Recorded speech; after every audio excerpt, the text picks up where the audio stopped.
3 months, Stories with Sensei. It's really awesome to be here and to do this. In the studio, in the dojo, we talk a lot about different topics and ideas, and that's what we're going to do here. One of the things that struck me and we talked a little bit about and we're going to go on is roles. And let me tell you a story to get us into this. So Madeline, who you know, she just started on a new club soccer team. And I'm the assistant coach of that team. And day one, she was so nervous because the new coach, not me, but this new coach, and the new coach introduced me and said, everyone, this is Coach Steve. He's going to be helping out with this season. He's going to be one of the coaches on the team. Everyone introduce yourself.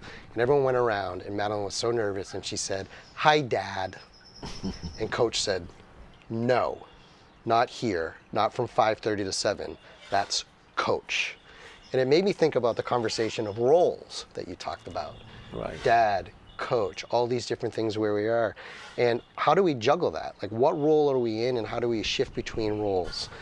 I mean, what are your thoughts? Well, I mean, as the day goes by in our daily lives, we have different roles. I mean, everybody talks about goal setting and doing goals and doing whatever. But I think we should have, or I should have, a goal in every role that I have. And I personally, my first role, it's not a matter of importance, but if you want to put priorities and stuff, my first role is I'm a human. That's my first thing, right? I'm a man. Then I'm a father. I'm a teacher. Right. I'm a brother. And I'm a cousin. I'm a friend, so I play all these different roles, right? So on my schedule on every day or weekly, I try to put an action, something that I need to do in every role. But I have to make sure I define my goal about what is it that in each role that I'm after. Like as a father, what's my role? You right? What's my goal in this role? And what daily actions am I taking to become better at it, right? Right. And it could be a simple text. It could be hey, because remember the I love you, it comes in different formats, right? Okay. And it's sometimes it sounds like, hey, you okay? How was your day? Right. Or whatever. But those little things are really important, right? As a teacher, also my role as a businessman, I run a martial arts school, so I got to play. I have different roles that I play. So even when I talk to my kids, I tell them, as a teacher, this is what I would say, but as a father, this is what I would tell you, right? So it's important that we pay attention to every role that we have. Like personally, confessing one of my sins is I took the role of a fatherhood always seriously. Right. And I did well at it. But, I didn't take the role of being a husband that good because, that's how I lost my relationship. You know what I mean? Not to look back and pout about it, but to just say, hey, you know what? Each role is important. Right. Right?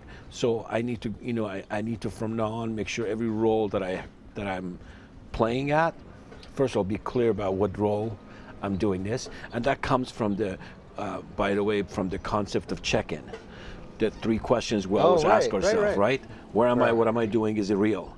So when I'm asked a question, I always ask myself, what's the purpose of this question? And what role am I answering this question? Right. Or even better, what's the purpose of the question? Right. Because people ask different questions for many different reasons, But I found out that most people ask questions and they already know the answer. Right. They just want to make themselves feel important. They just want me to know that they know. Right. Right. So there's a whole bunch of different reasons. So in that second, I have to check in with myself and go, make sure what's the purpose of the question, and what role am I answering this question. Right. Right. Which is so important. Right. But the role of a human being will always come first. Right. I'm a man. I'm a human being, and that's the most important thing. Right. Isn't it for us, like, the hardest part, I think, is juggling and knowing when to shade in and out of those roles, right? I think, like, going back to the coach dad thing, it's like there are times when you're on the field and I'm the coach, but I also have to go, I can see my daughter out there, and I have to be a dad for a second. I can't be coach. I have to just shift a little bit and be a little dad in here. Yeah. Well, right? Does that happen? This is not a kind of a dichotomy. Right. Like it's not a this one or this one. Right, right. Of course, the role of being a human, and for me, I've chosen the role of being a father, will always come first. Right. Over all the other roles that I'm playing. Right. That too will always come first. So humanity comes first. Right. I don't care what what's going on. So it's a lot of, like in our field, a lot of say, oh, when I put my black belt on, I just feel strong. Right. That's wonderful. You're changing roles, and it's a visual difference. You put a uniform on. Right. That's wonderful, but I don't want to be bound by that. Right.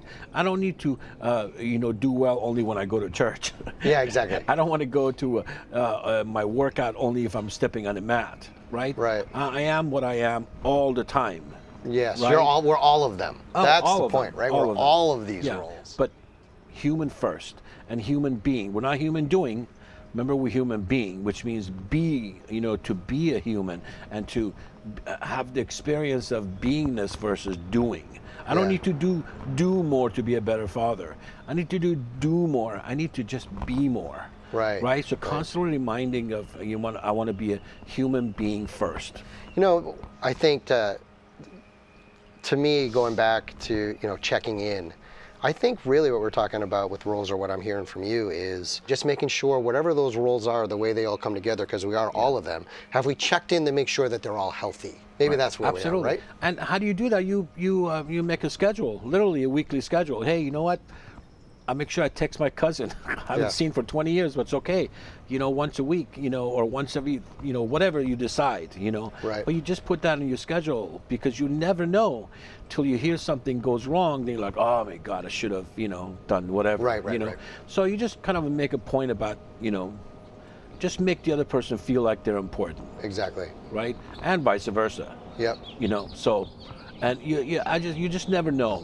It's the little good mornings, little saying hello, little, like it's just so important. Yep. Right. I think that's it. It's about, we're jumping off roles, but making people feel good really seems like it's something that I talk about with my daughters a lot, which is like, hey, be kind. The last thing I say in the car, look, you're going to be smart today. Just be kind. Like, make sure there's going to be some kids are having bad days. It could seem like they're being mean. They could be having good days. But at the end of the day, try just to be kind and take it one step at a time. And I think that all falls into those roles. So, well, I want, this whole being kind is wonderful. And I'm all for peace. Right. I live it. I preach it. I teach it. But I'm not against violence. Right. Which is a little bit of a distinction, right? That doesn't mean I'm a violent man. Not at all. But if it gets down to it, right?